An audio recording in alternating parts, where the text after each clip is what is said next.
नमस्कारः, राजेन्द्रोऽहं। स्वागतं भवतां सर्वेषाम् अद्यावधिकक्षायाम्। आज हम समय के बारे में पढ़ेंगे कि संस्कृत में समय का प्रयोग किस प्रकार से किया जाता है।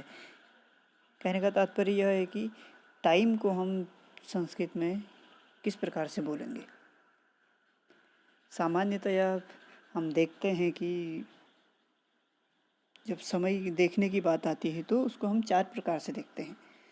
नंबर 1 बजे, जैसे हम बोलते हैं कि 12 बजे, 1 बजे, 2 बजे। नंबर 2 सवा, बोलते हैं कि सवा 1, सवा 2, सवा 3 इत्यादि प्रकार से हम बोलते हैं।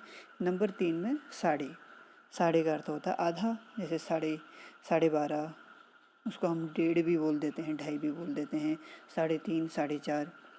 और फिर अंतिम में आता है पौने, जो बजने में जिसमें 15 मिनट कम होता है उसे पौने कहते हैं। जैसे पौने 3, 2:45 को हम पौने 3 कह देते हैं, 3:45 को पौने 4 कह सकते हैं। तो इस प्रकार से जब हम हिंदी में हम इन सब शब्दों का प्रयोग करते हैं, लेकिन हम संस्कृत में किन शब्दों का प्रयोग करेंगे?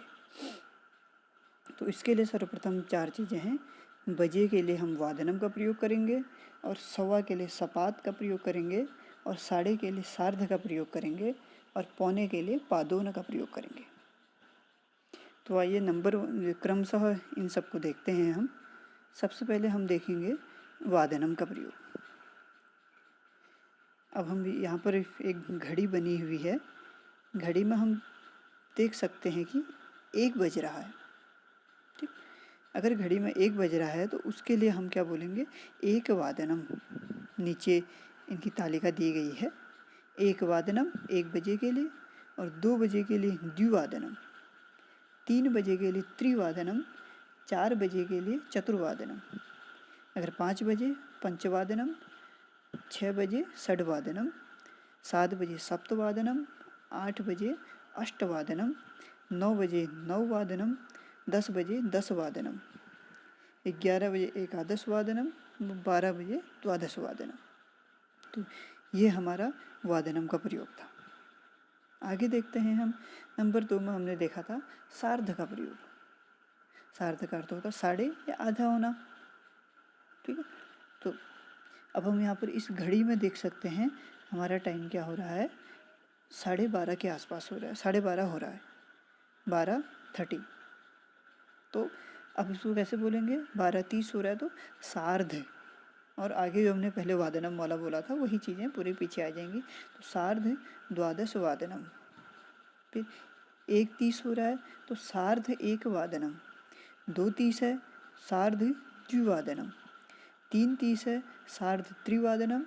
इसी प्रकार से हम सबको देखेंगे। सार्ध चतुर्वादनम, सार्ध पंचवादनम, सार्ध षड्वादनम, सार्ध सप्तवादनम, सार्ध अष्टवादनम, सार्ध नववादनम, सार्ध दसवादनम, सार्ध एकादश वादनम। तो इस प्रकार से अगर जब साढ़े का प्रयोग जो हम करेंगे उसके लिए हम संस्कृत में सार्ध शब्द का प्रयोग करेंगे। नंबर तीसरे पे हम सपात का देखेंगे, जिसे हम सवा कहते हैं। अब हम घड़ी में देख सकते हैं कि अभी कितना हो रहा है टाइम, 12:15 हो रखा है। तो इसको हम सामान्यतः हिंदी में 12:15 का प्रयोग कर देते हैं, लेकिन संस्कृत में सवा के लिए सपात का प्रयोग होता है। जैसे 12:15 हो रखा है तो हम इसको सपाद द्वादश वादनम के रूप में जान लेंगे। आगे की प्रक्रिया देखते हैं। तो अगर 12:15 हो रखा है तो सपाद द्वादश वादनम, 1:15 है तो सपाद एकादश वादनम। इसी प्रकार से आगे को देखेंगे। सपाद द्विवादनम, सपाद त्रिवादनम, सपाद चतुर्वादनम, सपाद पंचवादनम, सपाद षड्वादनम, सपाद सप्तवादनम, सपाद अष्टवादनम, सपाद नववादनम, सपाद दसवादनम, सपाद एकादश वादनम। ठीक, इस पर अब अंतिम चरण है हमारा पौने। इसमें घड़ी में हम देख सकते हैं कि अभी 12 बजने में 15 मिनट अवशिष्ट हैं, बचे हुए हैं। तो 11:45 हो रहा है, तो हम इसको क्या बोलेंगे? अच्छा, पौने के लिए हम सबसे पहले पादोन शब्द का प्रयोग करते हैं। ठीक है ना? तो यहाँ पर क्या है, पौने हो रखा है तो पादोन द्वादश वादनम।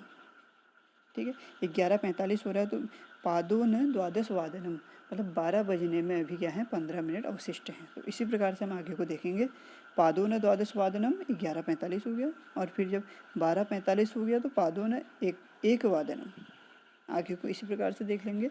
पादोन द्विवादनम, पादोन त्रिवादनम, पादोन चतुर्वादनम, पादोन पंचवादनम, पादोन षड्वादनम, पादोन सप्तवादनम, पादोन अष्टवादनम, पादोन नववादनम, पादोन 10वादनम, पादोन एकादशवादनम।